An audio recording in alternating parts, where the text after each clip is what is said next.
Coming up today on NFL Daily, could Kirk Cousins be traded? We will discuss what is going on in Minnesota. Also, we have an update on the ongoing saga with Jonathan Taylor in Indianapolis and Tee Higgins. He wants to get paid. Are the Bengals willing to pay him?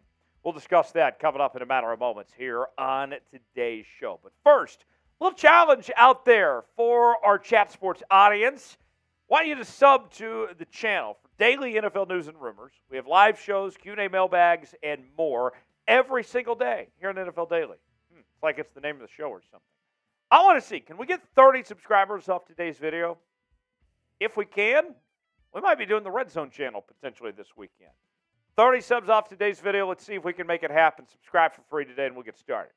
We begin with Kirk Cousins, a very familiar name to Cousins. His former teammate Kyle Rudolph, who previously played for the Minnesota Vikings, was on a radio interview with Fox Sports Radio this week, and he brought up the possibility, suggesting a potential trade that the Vikings could ultimately move on from Kirk Cousins. And here's the thing, before we show you what Kyle Rudolph says.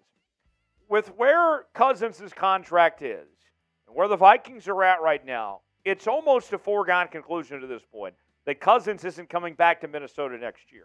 You're 0-2 right now. You take on the Chargers. You very well could lose that game. If you fall to 0-3, your season might be over. It might be time to start selling and stockpile for next year.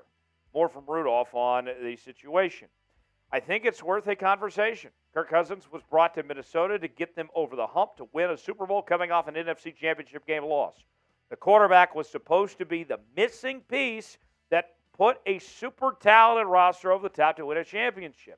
We're at this spot from the organizational standpoint. Where are you going? Why haven't you extended him? In essence, what Rudolph is saying is it hasn't worked out.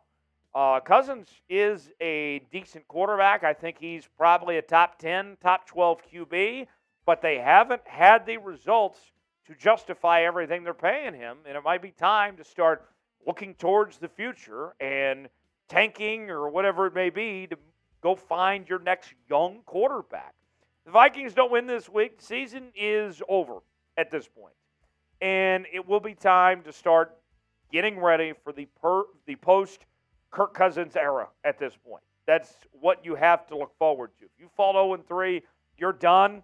I very well could see the Vikings be in a position where they make a move and say it isn't going to work out. So with that said, let's show you the resume for Kirk Cousins. This is pretty fascinating. Only played in 3 playoff games in Minnesota to this point. 1-2 record. 1 playoff win to show for the hundreds of millions of dollars he's made there with Minnesota. He's a 4-time Pro Bowler. Started his career in Washington, where he asked everybody if they liked that, and they didn't like him enough to keep him. In his 4 seasons, you can see the statistics have been pretty good.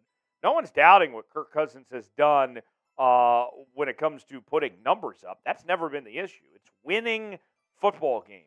He's off to a decent start to this year despite the losses. Near 73% completion percentage, 6 touchdowns, 700 yards. But if he were to move, let's say that the losing continues and the trade deadline is approaching, October 31st to be exact, there's one team in particular that everybody has their eyes on and potentially making a move, and that would be the New York Jets. Look, the Jets last year won a decent amount of football games without having good quarterback play. They might be in a similar boat again, where they're a good football team without a quarterback, with Zach Wilson running the ship without Aaron Rodgers there. Maybe you find yourself where the Jets are contending for a playoff spot, but they don't have the quarterback. They come calling and saying, we want Cousins. Will the Vikings trade Kirk Cousins? Is that happening? Because he's not coming back next year. You could trade him now and at least get something out of him. Chime in. Tell me what you think. Y for yes, in for no. Our pinned comment today. Weigh in and tell me what you think. We got an update on Jonathan Taylor. According to reports, the price tag for Jonathan Taylor has dropped in recent trade discussions. The Colts did shop him, took some phone calls before they placed him on the PUP list to begin the season, but to no avail. Apparently, they were trying to get Jalen Waddle from the Dolphins. That wasn't going to work. They wanted a first-round pick. Nobody was taking the bait on that. So according to Stephen Holder of ESPN, this is what he had to say as far as the situation goes. The Colts want real value from any potential trade. It's why no deal got done in August. They asked for a package of picks amounting to a first-round pick, but the reality is they've settled for something a little bit less. We'll have more on Jonathan Taylor coming up in a moment, but first, today's show is brought to you by Odds Are, one of our newest partners here at Chat Sports. And let's go ahead and get this out of the way. When it comes to Odds Are, they don't take bets, but it's AI technology recommends the best bets you could make. The interface is incredibly sleek, and it's designed to be user-friendly. If you've ever been curious about sports betting or are looking for a more intuitive platform, Odds Are is your sports betting advisor in your pocket. NFL Daily listeners get 30 days for free. You can experience the magic for yourself. Dive in and bet smart. Go to oddsr.com/NFL Daily to check out what they are offering. Let's go ahead and take a look at some of the lines this week on Odds Are.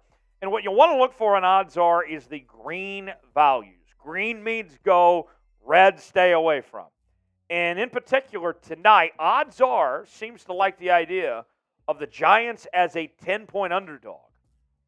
Might just get that backdoor cover potentially from Daniel Jones and the Giants offense.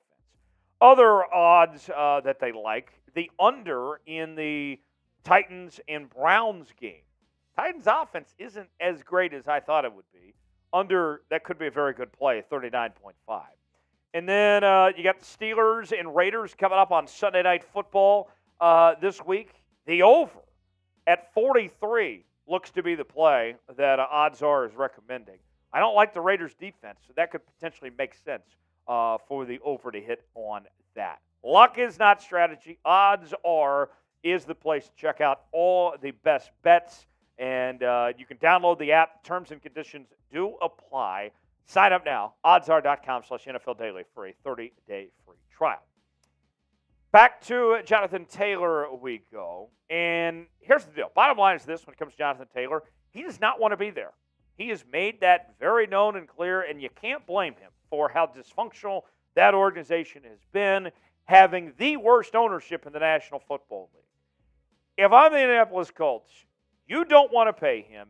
He does not want to be there. Take the second-round pick and let the man free. Let him go. Let him go somewhere else. He's currently on the PUP list with that ankle injury. Should be there till week 5, and then he'd be cleared to play.